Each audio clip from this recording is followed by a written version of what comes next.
मेरी धर्मपत्नी भी यहाँ मौजूद है। इस कार्यक्रम के लिए मैं बड़े असमंजस में था। अतुल जी ने पहले चर्चा की तो स्वाभाविक रूप से मन में यही भाव था कि व्यक्ति पर केंद्रित किसी भी ग्रंथ या पुस्तक का प्रकाशन आमतौर पर हमारी परंपरा के विरुद्ध है। अतुल जी 2-3 किताबें और छपी, मैंने उनका विमोचन ही नहीं होने दिया पहले। लेकिन जैसा प्रकाश भाई साहब कह रहे थे, व्यक्ति ने हम एक परंपरा के कार्यकर्ता हैं और इसलिए व्यवस्था से अगर कुछ सोचा जाए कि नहीं करना है तो फिर वही कार्यक्रम संपन्न होता है। एक और संकोच था, कल भी श्री प्रकाश जी और मेरी चर्चा हुई, मैंने अतुल जी तक संदेश पहुंचाया कि कोविड की परिस्थितियों में क्या कार्यक्रम होना चाहिए। अतुल जी ने और स्वदेश की टीम ने विश्वास दिलाया कि पूरे भीड़ नहीं होगी किसी भी हालत में, कोविड के नियमों का पालन करते हुए ही कार्यक्रम होगा। और मैं आभारी हूं, स्वदेश ने जो कहा वो किया। कोविड के नियमों का पालन करते हुए यह कार्यक्रम संपन्न हो रहा है। तो स्वदेश की यात्रा जो वैचारिक अधिष्ठान की यात्रा है, मूल्याधारित पत्रकारिता की यात्रा है, उस 7 दशक की यात्रा को प्रणाम करता हूं। और आज प्रणाम करता हूं श्रद्धेय अटल जी को, जो आद्य संपादक थे। मामा जी को कौन भूल सकता है। यहां मुझसे पहले भी मामा जी हुए, इसी प्रकार जी, मामा माणिकचंद वाजपेयी जी। हम में से हर एक उनकी सहजता और सरलता को प्रणाम करता है। परम पूज्य सुदर्शन जी, राजमाता जी, अनेकों उतार और चढ़ाव स्वदेश में देखे, मैं विस्तार में उसके नहीं जाऊंगा, समय की सीमा है। लेकिन एक भाव मेरे मन में जरूर आता है स्वदेश को देख के। आज के दौर में जब कई मीडिया समूह व्यावसायिक पत्रकारिता करते हैं, और मुझे तो आश्चर्य होता है कि संपादक की जगह आजकल प्रबंध संपादक हो गए, संपादक प्रबंधक हो जाते हैं। वैसे दौर में अनेकों कठिनाइयों का सामना करते हुए, आपातकाल के प्रहार को भी झेलते हुए स्वदेश की मूल्याधारित पत्रकारिता की यात्रा निरंतर जारी है और मुझे विश्वास है कि वो लगातार जारी रहेगी। मैं इस यात्रा को भी प्रणाम करता हूं। आज आदरणीय श्री प्रकाश जी ने बड़े सुंदर ढंग से विषय का विवेचन कर दिया। अब श्री प्रकाश जी, जो आप सोचते थे वही बहुत कुछ मैं सोचता था, अब आप बोल गए, क्योंकि मूल विषय एक ही है। देखिए, संवेदना के बिना सेवा का भाव पैदा नहीं हो सकता, और संवेदना और सेवा ये भारतीय संस्कृति के मूल में है, भारत की माटी में है, भारत की जड़ों में है। और इसलिए मूल विषय को बहुत अच्छे ढंग से इस पर आदरणीय श्री प्रकाश जी ने किया है। मैं भी यही सोचा था कि संवेदना का प्रकटीकरण क्यों होता है, दूसरों के प्रति सेवा का भाव जागृत संवेदना से होता है, लेकिन प्रकटीकरण होता ही इसलिए है कि हमारे मन में कहीं न कहीं यह भाव रहता है कि वो और मैं एक ही तो हैं। भारतीय संस्कृति का मूल है कि एक ही चित्त तत्व समस्त जड़ एवं चेतन में अनुस्यूत है, एक ही चेतना। उसको तुलसीदास जी ने बड़े सरल शब्दों में कहा, सिया राम में सब जग जानी। सब में सीता राम है, सृष्टि के कण कण में भगवान विराजमान है, हर एक आत्मा परमात्मा का अंश है, हर एक घट में बस वही समाया हुआ है। इसलिए आज नहीं, हजारों वर्ष पहले हमारे ऋषियों ने उद्घोष किया, आत्मवत सर्वभूतेषु, सबको अपने जैसा मानो, जियो और जीने दो। अयम निजम परावेत्ति गणना लघु चेतसाम उदार चरिता नाम तू वसुदैव कुटुंबकम। सारी दुनिया ही एक परिवार है। और मैं तो कई बार कहता हूं कि भारत का तो बच्चा बच्चा गांव में भी इस मंत्र को बोलता है, धर्म की जय हो अधर्म का नाश हो, प्राणियों में सद्भावना हो और विश्व का कल्याण हो। ये विश्व का कल्याण का भाव कहां से आता है? ये भारतीय संस्कृति का मूल है, क्योंकि मूल रूप से हम सभी एक हैं। और इसलिए जब यह भाव पैदा होता है कि हम सब एक हैं, तो फिर अगर दूसरे को किसी कष्ट का सामना करना पड़ता है तो फिर संवेदना जगती और उसकी सेवा का भाव पैदा होता है। मैं बहुत विस्तार में इस विषय के नहीं जाऊंगा, शिव प्रकाश जी ने सारी बातें कही है। हमने केवल व्यक्ति व्यक्ति में एक चेतना नहीं मानी, व्यक्ति और समाज में भी उसी चेतना को माना है। और केवल यहीं तक चिंतन सीमित नहीं रहा, प्राणियों में भी वही है। तभी तो हमारे आज नहीं, हजारों वर्ष पहले से गाय का भाग, चींटी का भाग, कुत्ते का भाग अलग निकाल के रखने की परंपरा रही है। प्रकृति के प्रति जो हमारा प्रेम और स्नेह है वो भी इसी भाव के कारण है। और इसलिए एक ही चेतना के अंग जब हम हैं तो एक के दुख से दुखी होते हैं और उसको दुख दूर करने का प्रयास करते हैं। लेकिन इस संवेदना का प्रकटीकरण कई बार तो स्वयं व्यक्ति में हो जाता है, कई बार अध्ययन से भी आता है, और कई बार विभीषण जी जैसे लोग भी मिल जाते हैं उस प्रकटीकरण के लिए। हम जिस परंपरा के अंग हैं, एक वैभवशाली, गौरवशाली, संपन्न, समृद्ध राष्ट्र के पुनर्निर्माण के लिए, फिर से विश्वगुरु के पद पर अधिष्ठित करने के लिए संघ की स्थापना 1925 में हुई। और अब परम पूज्य डॉक्टर साहब ने एक नहीं अनेकों कार्यकर्ताओं की मालिका खड़ी कर दी। मैं तो ये मानता हूं कि उसमें सबसे नीचे का मोती का गुरिया कहूंगा।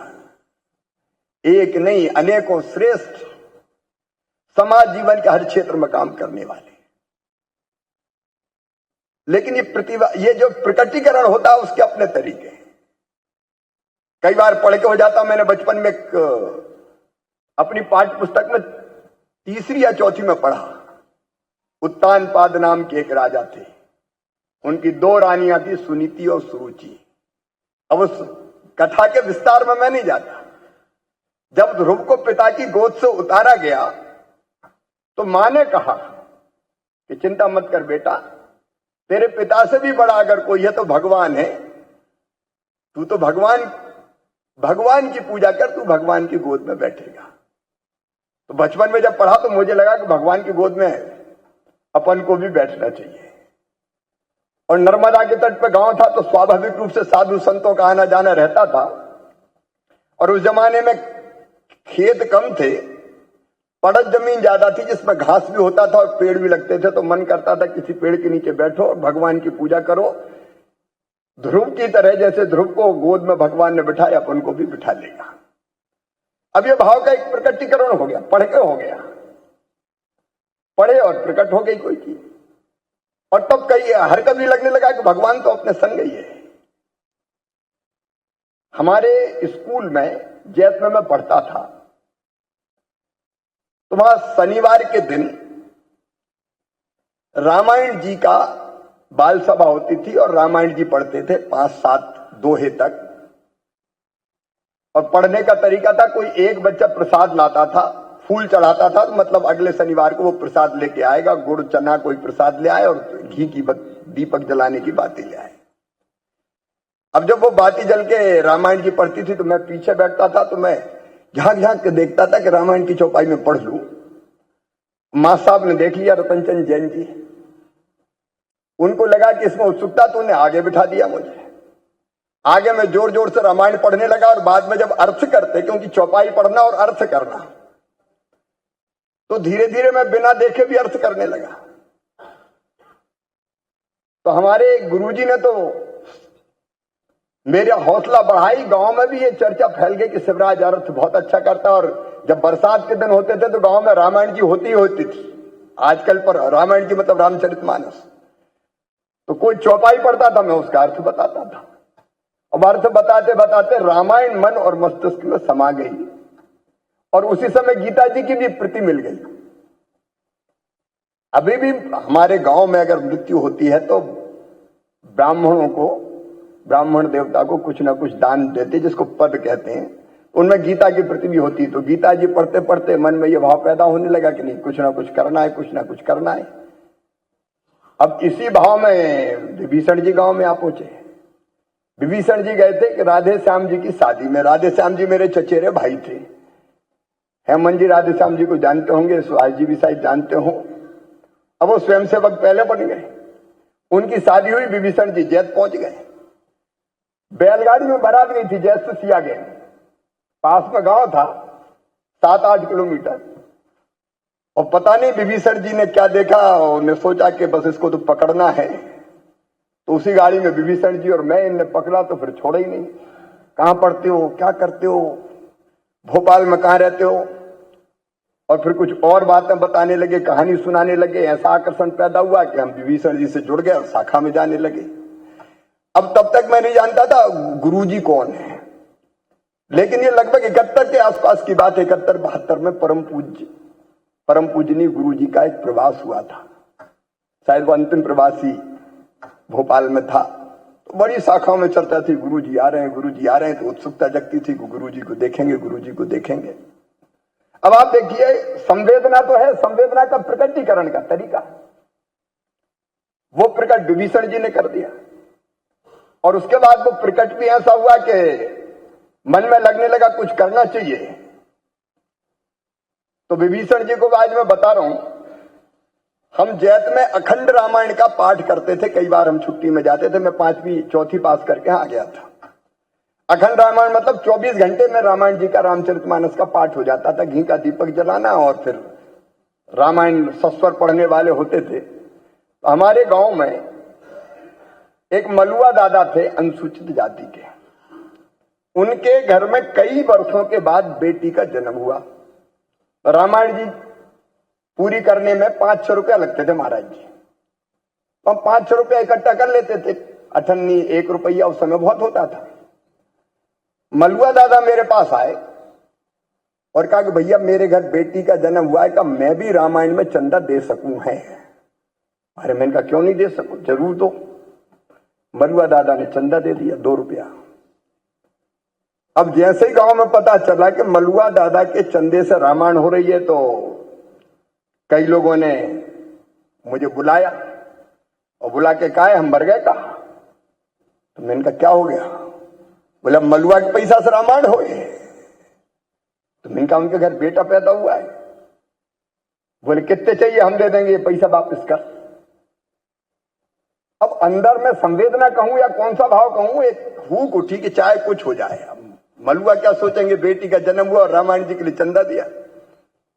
मैं भी अड़ गया कि चाहे कुछ हो जाए, रामायण तो मलुआ दादा के चंदई से होगी। और बाद में मलुआ दादा मंदिर भी गए। उनकी पत्नी को हम बिचली बहू कहते थे। बिचली बहू, बहू सम्मानजनक नाम होता है। दादी को भी बहू कहते हैं, ताई को भी बहू कहते हैं। उसके बाद से मंदिरों में आना जाना शुरू हो गया। वैसे ही मुझे याद है अच्छी तरह से, मैं सर्दी के ऐसे दिन थे, तो दादी मां कहती थी और ओढ़ के सो जा, जल्दी मत उठ। और उस जमाने में गांव में हरवाही और चरवाही 2 परंपराएं होती थी। हरवाहा होता था जो हल चलाता था, चरवाहा होता था जो गाय बैल चराता था। हमारे यहां था बुद्धा चरवाहा। सवेरे 6 बजे आना पड़ता था, 5:30-6 बजे, और रात तक काम करते थे। और दादी मां कहती तू दब के सो जा, और बुद्ध आ रहे हैं तो गाल तिड़े। आजकल तो गालों का तिड़ना बिड़ना बंद हो गया, नहीं सर्दी के दिनों में तिड़ जाते थे, पूरे हाथ पांव तिड़ जाते थे, पूरे के पूरे खून उसमें से छलकने लगता था। तो बुद्धा आए एक दिन लेट, हमारे चाचा जी गर्म हो गए कि बुद्धा, और फिर जिन शब्दों में कहना चाहिए वो मैं कह नहीं सकता, लेट आया और 2 झापट बुद्धा को, संवेदना जग गई और मन में लगा कि ये तो गड़बड़ है, मैं सो रहा हूं और ये बुद्धा पिट रहा है। और मजदूरी मिलती थी पाई में नाप के, पाई और कुड़े दो तरह के बर्तन एक तरह के होते थे, पहले पैसे से नहीं देते थे, नाप के देते थे, 1.25 पाई या 2.5 पाई। अब मेरे मन में आ गया कि ये 2.5 पाई तो बहुत कम है, 1.25 पाई कम है। 2 चीजें आई, एक काम के घंटा तय होने चाहिए और दूसरा ये 2.5 पाई की जगह 5 पाई होना चाहिए। तो मंदिर पे ही हमने मीटिंग बुलाई मजदूरों की, लगभग 14 साल की उम्र थी महाराज, और मीटिंग बुलाई तो कुछ आए नहीं, डर के पता नहीं छोटा सा मोड़ आया ये तो फिर मैंने कहा कि गलत बात है, काम के घंटे तय होने चाहिए, बुद्धा पिटता है। तो बोलिए कि हो कैसे सकते हैं? मैंने कहा अपन आंदोलन करेंगे। बोले आंदोलन कैसे करें, फिर खाएं का? अरे हम का किसान कहां जाएंगे, काम तो तुमसे ही कराना पड़ेगा, तो अपन काम बंद कर देंगे। उस जमाने में गांव में बिजली नहीं तो गैस बत्ती होती थी, पेट्रोमैक्स, एक कहीं से गैस बत्ती जुगाड़ी, मेंथल बांधा, जलाया, एक ने सर पे रखा और 20-25 लोग साथ, 2.5 पाई नहीं 5 पाई लेंगे, नहीं तो काम बंद करेंगे। जैसे ही जुलूस हमारे घर के दरवाजे पर पहुंचा तो लठ लेके चाचा जी निकले, आओ मैं देता हूं तुम्हें 5 पाई। तो मजदूर तो फेंक फाक के गैस बत्ती भग गए, हम पकड़े गए, और पकड़ने के बाद जो कुछ हुआ है वो वर्णन करने की जरूरत नहीं है, लेकिन वास्तव में संवेदना जब प्रकट होती है तो ये एक नहीं है, इस तरह के अनेकों उसके तरीके होते हैं। मुझे एक घटना और याद आती है, सैद्धांतिक बात भाई साहब ने कही है।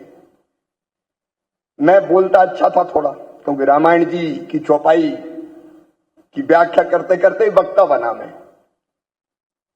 एक जगह एक सामूहिक विवाह का सम्मेलन था, तो कोई अतिथि के आने में देर थी, तो उनका ये मोड़ा अच्छा बोले, जाए बुलवा दो। तो मैं खड़ा होकर बोलने लगा कि बेटियों के साथ अन्याय नहीं, क्योंकि मैंने पिटते हुए देखा था। माँ और बेटा और बेटी में भेद करती थी, और गांव में अगर पति पत्नी में झगड़ा हो गया तो पति को अधिकार था कि लठ उठाए और पत्नी को जड़ दे, तो वो मन में तकलीफ पहुंचाती थी वो बात। तो मैं ऐसे ही कह रहा था कि स्त्री पुरुष समान है, बेटी के साथ भेदभाव नहीं होना चाहिए, बेटी को आने दो। तो एक अम्मा खड़ी हो गई, बात बड़ी बड़ी कर रहा है, बेटी आ गई और शादी में दहेज का इंतजाम करना पड़ा, तो क्या दहेज क्या तू देगा? आ गया, बेटी आने दो, बेटी आने दो। तब मन में बात घुस गई कि ये ऐसे काम नहीं चलेगा भाषण देने से। अब वो चीज दिमाग में बनी रही, और मैं जैसे ही विधायक बना, सबसे पहले हमने एक शादी की गरीब बेटी की, और वो शादी करके इतना इंतजाम, इतना आनंद आया। अजब अद्भुत बात है, विधायक करके हमने शादी की, समाज के सहयोग से करी, और अगले साल मेरी भी शादी हो गई, सांसद बन गए। उस घटना के बाद हमने फिर बेटियों की शादी करना शुरू की। अनेकों मित्र यहां बैठे थे, उन शादियों में गए, बिना किसी सरकारी सहायता के शादियों का कार्यक्रम होता था, जहां निर्धन बेटियों की शादी करते थे। उसमें मुझे कहने में कोई संकोच नहीं, मेरी धर्मपत्नी, अब ये तो महाराष्ट्र से आई थी, लेकिन बड़े उत्साह से भाग लेती थी और मित्रों के सहयोग करते थे। जैसे ही मन में रहा कि इतनी शादी से भी काम नहीं चलेगा, तो उसी संवेदना से बनी मुख्यमंत्री कन्यादान योजना, और जैसे ही सरकार बनी, मुख्यमंत्री बनते ही पूरे प्रदेश में सामूहिक शादियों का क्रम प्रारंभ हुआ, और फिर उसी में से निकली लाडली लक्ष्मी योजना। मुझे याद है, जब पहली बार लाडली लक्ष्मी योजना के लिए दिमाग में यह बात थी कि जब तक बेटी बोझ से वरदान नहीं बनेगी, तब तक बेटी को आने ही नहीं देगा, तो बेटी को वरदान बनाओ। तो उसी में से जब मैंने अफसर बुलाए और तत्कालीन वित्त मंत्री बुलाए, तो बोले इम्पॉसिबल, हो ही नहीं सकता, लेकिन मैं तो जिद पड़ा था कि योजना तो बनेगी। तो उसी में से बनी फिर लाडली लक्ष्मी योजना, जो बाद में प्रकारांतर से पूरे हिंदुस्तान के हर एक राज्य ने लागू की, जो आज भी लगभग 41 लाख लाडली लक्ष्मी बेटियां हैं। और सचमुच में इतना आनंद आता है, जिन बेटी को हाथ में गोद में खिलाया, आज वो कोई बात भी पढ़ रही है, कोई कॉलेज में पहुंच गई है, और उसके बाद तो फिर साइकिल बेटियों को देना, गांव की बेटी योजना, उसके बाद फिर 50% रिजर्वेशन स्थानीय निकाय के चुनाव में मध्य प्रदेश ने सबसे पहले किया था। मुझे लगा जब तक राजनीतिक सशक्तिकरण नहीं होगा तब तक सही अर्थों में महिला सशक्तिकरण नहीं होगा। और उसी में से फिर 30% भर्ती पुलिस में भी करो, तो एक नहीं फिर अनेकों चीजें निकलती हुई चली जाती है। लेकिन ये संवेदना गढ़ने वाले कोई हाथ होते हैं तो वो विभीषण जी की तरह होते हैं। विभीषण जी के साथ साथ मुझे केलकर जी भी याद आ रहे हैं, सूर्यकांत केलकर जी। अब विद्यार्थी परिषद के वो प्रदेश के संगठन मंत्री थे। समय ज्यादा हो रहा है, मैं वो समाप्ति कर रहा हूं। विद्यार्थी परिषद के संगठन मंत्री थे। आपातकाल लगा, मैं मॉडल स्कूल का प्रेसिडेंट बन गया था, विद्यार्थी परिषद के संपर्क में भी आ गया था। केलकर जी ने कहीं से पता किया कि लड़का बड़ा तेज है, अंडरग्राउंड आंदोलन में काम आएगा, तो नाम और पता उनके पास था। वो रविशंकर नगर कॉलोनी में मैं रहता था, बोर्ड कॉलोनी में, वहां पहुंचे। अब मैंने उनको देखा तो मुझे नाम उन्होंने बताया सुनील गोड़बले, क्योंकि वो भी भूमिगत रूप से आंदोलन चला रहे थे। फिर मुझसे बात हुई, सही नाम मुझे भी नहीं बता, और बाद में मुझसे मिलने के बाद 2-3-4 दिन बाद पकड़ लिए गए। अब वो पकड़े गए तो उनकी डायरी में मेरा नाम और पता था, तो पुलिस हमारे यहाँ पहुंच गई। और पहले तो मैं नकारता रहा, उस घटना के विस्तार में नहीं जाऊंगा। बाद में जब तलाशी ली तो वो पूरा साइकिल स्टाइल पर्चे वर्चे सब मिल गए। तो पुलिस ने भी विवेक क्या धुलाई की है उसका वर्णन नहीं कर सकता हूं। जिन शब्दों का प्रयोग किया वो अलग कथा है। लेकिन उसके बाद सूर्यकांत जी तो जेल में बाद में पहुंचे, मैं पहले ही जेल में पहुंच गया। मेरे बाद सूर्यकांत जी पहुंचे और उनके साथ विद्यार्थी परिषद का कई वर्षों तक काम किया। तो वास्तव में हम लोग अगर कुछ हैं तो संघ के संस्कारों के कारण, विद्यार्थी परिषद का कार्यकर्ता होने के कारण। एक बार मेरे हाथ में अखंड ज्योति लग गई। अखंड ज्योति पढ़ के मुझे लगा कि एक एक शब्द बड़ा परिवर्तन अंदर करने वाला है। तो मैं आचार्य श्रीराम अखंड ज्योति पढ़ के फिर गायत्री साधना प्रारंभ हुई। और आचार्य श्रीराम शर्मा जी जब आए थे होशंगाबाद 81 में, तो उनके पास भी पहुंच गया और बाद में फिर महाराज जी के संपर्क में भी आ गया। तो आशीर्वाद देने वाले और गढ़ने वाले तो वास्तव में और कोई होते हैं जो संवेदनाओं का प्रकटीकरण करते हैं, जो मनुष्य को गढ़ के कुछ उससे अच्छा काम करवा देती है। तो जो कुछ अच्छा है वो इसलिए नहीं कि मैं अच्छा हूं, इसलिए कि गढ़ने वाले अच्छे हैं, उनने सही राह दिखाई, उस राह पे चलने का विनम्र प्रयास किया और एक के बाद एक फिर कई काम अच्छे होते चले जाते हैं। तो श्रेय तो किसी और को जाता है और कई बार परिस्थितियां भी ऐसी बन जाती है। अब संवेदना तो प्रकट हो गई। अब मैं गया एक गांव, तो वहां 3 बेटियां थी जिनके माता पिता नहीं थे। तो मुझे कहा कि भैया इनकी कुछ व्यवस्था कर दो। तो मैं इनका, क्या छोटी छोटी बेटियां थी, तो मैं इनका मैं ही ले जाता हूं। अब मैं ले तो गया, विदिशा ले गया, विदिशा रहता था मैं, और जाकर मैंने फिर मेरी धर्मपत्नी से कहा कि अब ये अपनी बेटियां हैं। तो गया था तब मैं थोड़ा डर रहा था कि ये मैं लेके जाऊंगा तो ये क्या कहेगी क्या नहीं कहेगी। लेकिन फिर साथ भी ऐसा मिल जाता है कि धीरे धीरे फिर 7 बेटियां हमारे पास ऐसी आई और 7 बेटियों को पाल पोस के बड़ा करके मैं तो लाके भूल गया। लेकिन आज अगर मैं ये नहीं कहूंगा तो बात अधूरी होगी कि मेरी धर्मपत्नी ने उनका पूरा लालन पालन करके और विदा भी कर दिया। पिछले साल 3 बेटियों की विदाई हुई। तो कोई ना कोई माध्यम तो ऐसे बनते जाते हैं कि वो संवेदनाएं सेवा में परिवर्तित होती जाती है। भगवान से यही प्रार्थना है कि सद्बुद्धि और सत्संस्कार ये बने रहें। लेकिन वो बने तब रहते हैं, हमारे यहाँ कहा गया है कि लोटा को संग में बार बार हमने सुना है कि लोटा को अगर बार बार नहीं मांजो तो उस पर भी धूल जम जाती है और इसलिए वो मजता रहे। और मजता रहे इसलिए जरूरी है कि हम संस्था के साथ भी जुड़े रहें, नित्य अपने आप को सुधारने की कोशिश करते रहें, मजते रहें। तो स्वयं सेवक के नाते भी मजते रहें और उसी में से फिर संस्कृति के भाव जो शिव प्रकाश जी ने व्यक्त किए हैं। अब देखिए, मन में विचार आया कि आचार्य शंकर जिन्हें पूरे देश को पूरे पश्चिम उत्तर दक्षिण से जोड़ा। उस विषय के विस्तार में मैं नहीं जा रहा। तो भाव आते जाते हैं कि फिर आचार्य शंकर पूरी दुनिया को एक कर सकते हैं, क्योंकि एक ही चेतना सब में है। ये भाव अगर प्रकट ठीक से हो गया अद्वैत वेदांत के नाते, और इसको व्यवहारिक वेदांत में जैसे स्वामी विवेकानंद जी ने बदला, अगर ठीक ढंग से प्रयास हो जाए तो दुनिया की सारी उठक पटक समाप्त हो जाएगी, ऊंच नीच भेदभाव मिट जाएगा। और इसलिए ओंकारेश्वर प्रकल्प जैसे प्रकल्पों का जन्म होता है, जिसपे अब काम प्रारंभ हो रहा है, और इसलिए महाकाल महाराज का परिसर भी बनता है। हम सौभाग्यशाली के समय देश का नेतृत्व प्रधानमंत्री नरेंद्र मोदी जी कर रहे हैं, जो वास्तव में संवेदनाओं के प्रतीक है। एक नहीं, कई संवेदनाएं सेवा में और कार्यक्रमों में बदल के, उज्ज्वला रसोई गैस योजना हो, चाहे स्वच्छता का अभियान हो, चाहे मकान बनाने का अभियान हो, चाहे आयुष्मान भारत हो, एक नए तरह के भारत की सृष्टि, एक नई दिशा में देश को ले जाने का काम कर रहे हैं। तो सच में हम तो उसी माला के एक छोटे से मोती हैं, उस दिशा में काम करते रहें, और उसके लिए स्वामी जी का भी आशीर्वाद चाहिए। और जो हमारा मातृ संगठन है, उसमें काम करते करते वो मूल ना भूल जाए। कई बार ये ग्रंथ और बाकी चीजें हम की जगह मैं क्या प्रकटीकरण कर देते हैं, और जिस दिन ये लगा कि मैं बड़ा हूं, उस दिन से पतन प्रारंभ हो गया।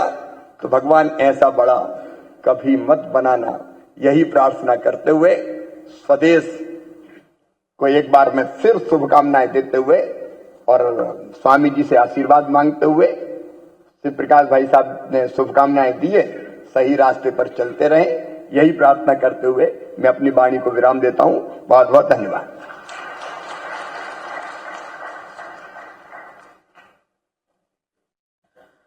ये सच है कि सच्चे कर्मियों की कभी भी।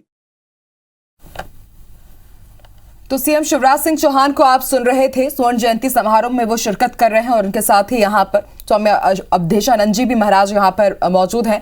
कुशाभाऊ ठाकरे हॉल में ये पूरा आयोजन किया गया है। इस दौरान सीएम शिवराज सिंह चौहान ने उन तमाम उपलब्धियों का यहाँ पर बखान किया जो मध्य प्रदेश सरकार ने हासिल की है, और उसके साथ यहाँ पर विलक्षण जननायक पुस्तक का भी विमोचन किया गया।